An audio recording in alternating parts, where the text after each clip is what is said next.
On June 10th, 2025, the sky shattered with a horrific tragedy.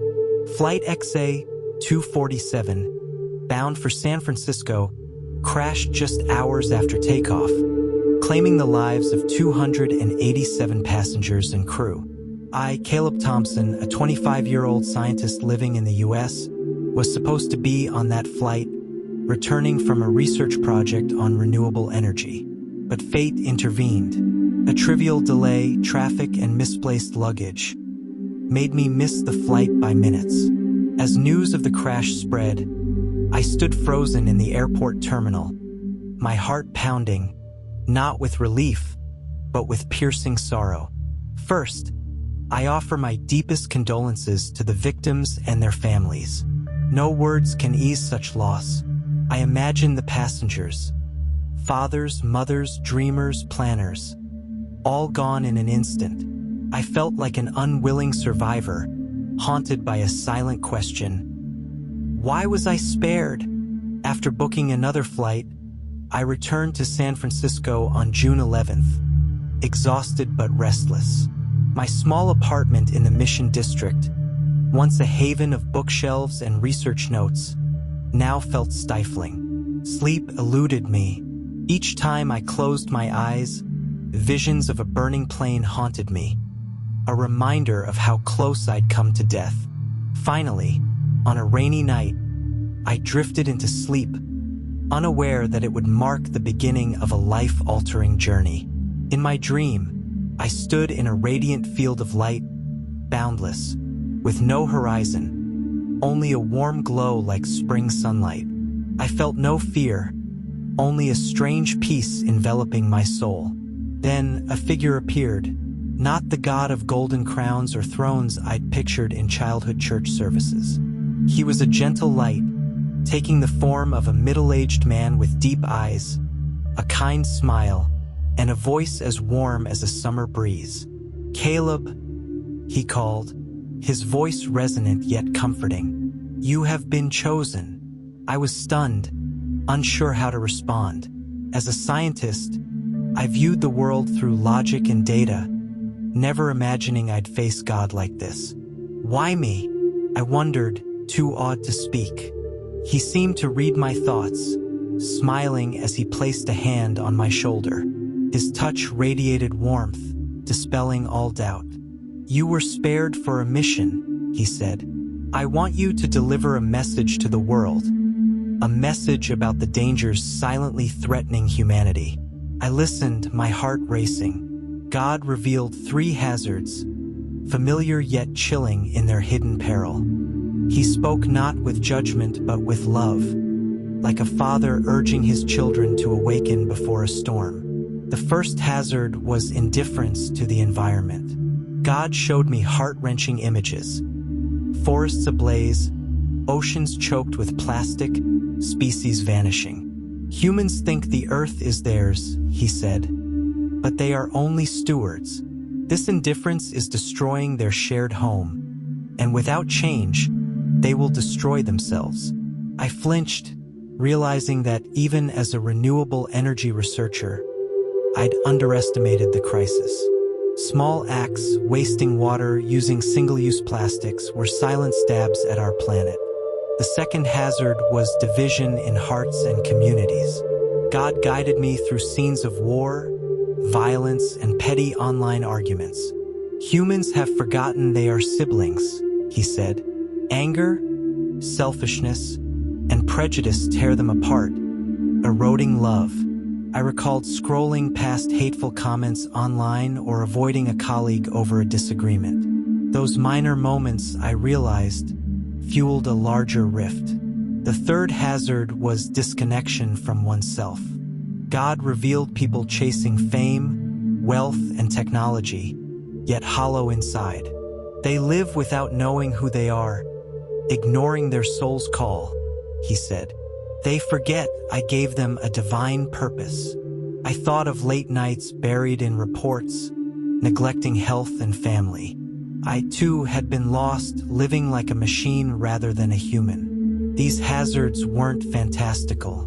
They lurked in daily life, so familiar that humanity overlooked their danger. I was shocked yet awakened. God gazed at me, his eyes full of hope. "You will be my messenger," he said. "Help them see the truth. Help them live with love and awareness." When I awoke, I still felt the warmth of God's touch. The room was dim, but my soul was alight. I knew the dream was no illusion. God's voice, the three hazards, my mission, all were real. I grabbed a pen, jotting down every detail, fearing I might forget. But deep within, I knew those words were etched in my mind. I pondered how to spread the message. As a scientist, I was used to presenting data, but this mission required heart over numbers. I resolved to start with myself, living God's message before urging others.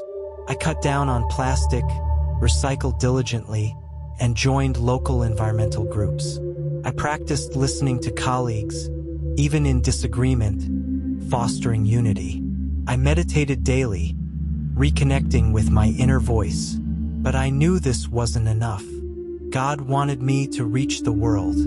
I began writing not dry scientific reports, but heartfelt essays. I launched an anonymous blog called Light from Above, sharing my story of the June 10th, 2025 crash, my dream of God, and the three hazards he revealed. I described God not as a religious figure, but as a loving light, accessible to all regardless of belief. My blog gained traction quickly. At first, only colleagues read it, but soon posts were shared widely. I received hundreds of comments from across the globe. A Texas mother teaching her kids to recycle, a London youth learning to curb online anger. Some skeptics dismissed my story as fiction, but I didn't argue. I kept writing, letting God's message find open hearts. I was invited to speak at a science conference in Berkeley, linking renewable energy research to environmental duty. I shared my dream, how God opened my eyes to human indifference.